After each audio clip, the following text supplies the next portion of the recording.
Congratulation brother.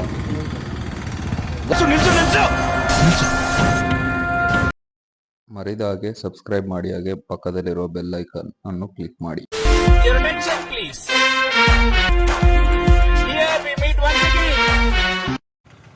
ನಮಸ್ತೆ, ಎಲ್ಲರಿಗೂ welcome. ಬೆಳಗ್ಗೆ ಎದ್ದು ನಾನು ದೇವರ ದರ್ಶನ ಮಾಡೋಣ ಅಂತೇಳಿ ಗೊಬ್ಬರ ದರ್ಶನ ಮಾಡೋಣ ಅಂತ ಬಂದು ಅಲ್ಲೇ ಹುಡುಗರು ತಿಂಡಿಗೆ ಬರ್ತಾ ಇದ್ರು.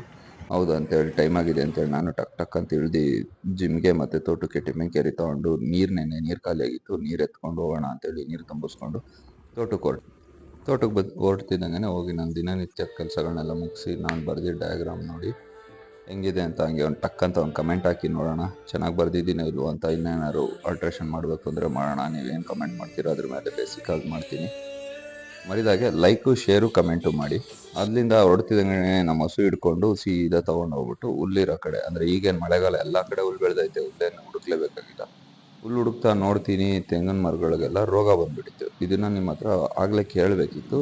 ನಮ್ಮೂರು ಕೆರೆ ನೀರು ಖಾಲಿ ಆಗಿರೋದ್ರಿಂದ ನಮ್ಮ ತೆಂಗಿನ ಸಸಿ ಉಣ್ಬೋದು ಅಂತ ನಾನು ಯೋಚನೆ ಮಾಡ್ತಾ ಇದ್ದೆ. ಆಮೇಲೆ ನೋಡಿದ್ರೆ ಅಲ್ಲಿ ಬೇರೆನೇ ಸೀನ್ ಇದೆ. ಅದೇನು ಅಂತ ನೀವು ಮುಂದೆ ನೋಡಿ. ಬನ್ನಿ ತೋರಿಸ್ತೀನಿ ಏನಾಗಿದೆ ಅಂತ. ಇದು ನೋಡಿ, ಗರಿಗೆ ಎಲ್ಲ ಹುಳಗಳು ಹತ್ಕೊಂಡ್ಬಿಟ್ಟಿದ್ದಾವೆ.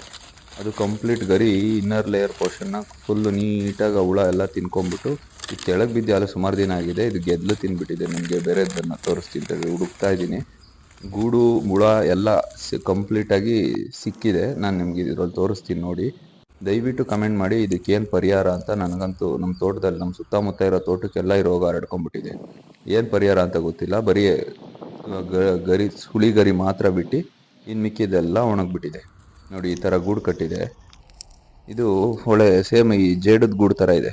ನಾನು ಎಲ್ಲ ನೋಡಿದೆ, ಬಟ್ ಹುಳ ಸಿಗಲಿಲ್ಲ. ಬಟ್ ಇದ್ರದ್ದು ಒಂದೇ ಒಂದು ಸಣ್ಣ ಮರಿ ಸಿಕ್ತು. ಆವಾಗ ನೆನ್ನೆ ತಾನೇ ಬಿದ್ದಿದ್ದು ಒಂದು ಗರಿಲಿ ಹುಡುಕ್ತೆ, ಅದರಲ್ಲಿ ಒಂದೇ ಒಂದು ಸಣ್ಣ ಹುಳ ಸಿಕ್ತು. ನೋಡಿ ಆ ಹುಳ ಹೆಂಗಿದೆ ಅಂತ ನಿಮ್ಗೆ ತೋರಿಸ್ತೀನಿ. ಇದೇ ಆ ಹುಳ, ತುಂಬ ಸಣ್ಣ ಇದೆ. ಬಟ್ ಇದು ಆ ಗರಿದೆಲ್ಲ ಏನು ಲೇಯರ್ ಪೋರ್ಷನ್ ತಿನ್ಕೊಂಡು ಗೂಡು ಕಟ್ಕೊಂಡು ಆಮೇಲೆ ಚಿಟ್ಟೆಯಾಗಿ ಬದಲಾಗಿ ಆರೋಗ್ತಾ ಇದೆ. ನಾನು ನೋಡಿರೋ ಇದ್ರ ಬಗ್ಗೆ ತಿಳಿದಿರೋ ದಯವಿಟ್ಟು ಏನಾದ್ರು ಪರಿಹಾರ ತಿಳಿಸಿ.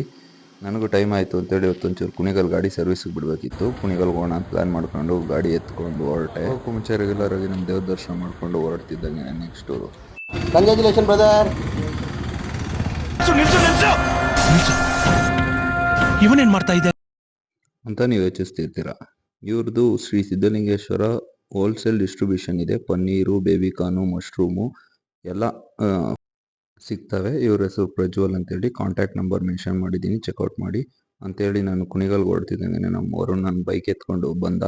ನಮ್ಮ ಬೇಬಿ ಕರ್ಕೊಂಡು ರಿಚ್ಚಿ ಬಂದ. ಅವನನ್ನು ಕರ್ಕೊಂಡು ನಾನು ಸೀದಾ ಕುಣಿಗಲ್ಗೆ ಹೋಗ್ಬಿಟ್ಟು ಬಜಾಜ್ ಸರ್ವಿಸ್ ಸೆಂಟ್ರಲ್ಲಿ ಗಾಡಿನ ಬಿಟ್ಬಿಟ್ಟು ಬರೋಣ ಅಂತೇಳಿ. ನನ್ನ ಜುಪಿಟರ್ ಪೆಟ್ರೋಲ್ ಖಾಲಿಯಾಗಿತ್ತು. ಪೆಟ್ರೋಲ್ ಹಾಕಿಸ್ಕೊಂಡು ಅಲ್ಲಿಂದ ಸೀದಾ ಅಲ್ಲಿಂದ ಹೊರಡ್ತಿದ್ದಂಗೆ ಬಂದಿದ್ದೆ ನಾವು ಬಜಾಜ್ ಶೋರೂಮ್ಗೆ. ಅಷ್ಟೊತ್ತಿಗಾಗಲೇ ನಾನು ರಿಚ್ಚಿ ಬಂದ್ಬಿಟ್ಟು ನನ್ನ ಗಾಡಿದೆಲ್ಲ ಪ್ರಾಬ್ಲಮ್ಸ್ಗಳನ್ನ ಅವ್ರಿಗೆ ಹೇಳ್ತಾ ಇದ್ದ. ಅವ್ರು ಅದನ್ನೆಲ್ಲ ನೋಟ್ ಡೌನ್ ಮಾಡಿಕೊಂಡು ನನ್ನ ಚಾರ್ಜಿ ನಂಬರ್ ತೊಗೊಂಡು ಜಾಬ್ ಕಾರ್ಡ್ ಹಾಕ್ಬಿಟ್ಟು ನಮಗೆ ಕೊಟ್ಟರು. ಹಂಗೆ ಈ ಕಡೆ ತಿರುಗ್ತಿದ್ದಂಗೆ ಒಂದು ಗಾಡಿ ಮೇಲೆ ಪೆಟ್ರೋಲ್ ಅಂಟಾರ್ ಅಂತ ಬರೆದಿದ್ರು. ಇದು ಸ್ಪೋರ್ಟ್ಸ್ ಗಾಡಿ ಬ್ರೋ, ಅಂಟು ಮಾಡದೆ ಹೋದ್ರೆ ಕಿಕ್ ಸಿಗಲ್ಲ ಅಂತೇಳಿ ಅಲ್ಲಿಂದ ಸೀದಾ ನಾವು ಅಂಟಿಂಗಿಗೆ ಅಂದ್ಬಿಟ್ಟು ನಮ್ಮ ಫೇಮಸ್ ಕುಣಿಗಲ್ ಪರಿಮಳ ಹೋಟ್ಲಿಗೆ ಹೊರಟು. ಅಲ್ಲಿ ಹೋಯ್ತಿದ್ದಂಗೆ ವರುಣ್ ರಿಚಿ ಡಯಟಲ್ಲಿ ಇದ್ದಾನೆ ಅಂತೇಳಿ ನಾನು ಎರಡು ಐಟಮ್ ಆರ್ಡರ್ ಮಾಡಿದೆ. ಒಂದು ಇಡ್ಲಿ, ಇನ್ನೊಂದು ಏನು ಬೇಡ, ಜಾಸ್ತಿ ಜನ ಅವರೇ, ಬೇಗ ಆರ್ಡ್ರ್ ಕೊಟ್ಬಿಟ್ರಪ್ಪ ಅಂತೇಳಿ ನಮ್ಮ ಆರ್ಡ್ರಿಗೋಸ್ಕರ ನಾನು ವೆಯ್ಟ್ ಮಾಡ್ತಾ ಇದ್ದೆ. ಟಕ್ ಅಂತ ನಾನು ಆರ್ಡ್ರ್ ಕೊಟ್ಬಿಟ್ಟು ಅವಣ್ಣವರು ಆರ್ಡ್ರ್ ಕೊಡ್ತೀನಿ. ನಾನೆಲ್ಲ ತಿಂದು ಮುಗಿಸ್ಬಿಟ್ಟು ಇವತ್ತಿನ ಮಾರಲ್ ಆಫ್ ದಿ ಸ್ಟೋರಿ ಅನ್ನವೇ ಭಾಗ್ಯ ಅಂತೇಳಿ ಬ್ಲಾಗ್ ಕ್ಲೋಸ್ ಮಾಡಿ ಇವತ್ತಿನ ಬ್ಲಾಗು ಇಲ್ಲಿಗೆ ಎಂಡ್ ಆಗುತ್ತೆ. ಯಾಕಂದರೆ ನಾನು ಸೆಕೆಂಡ್ ಶಿಫ್ಟ್ ಡ್ಯೂಟಿಗೆ ಹೋಗಬೇಕು. So okay friends, bye, take care, let's meet. ಸ್ವಲ್ಪ ಹಿಂಗೆ ನೋಡು, ಅದ್ಯಾಕೆ ಹಿಂಗೆ ನೋಡ್ತೀನಿ.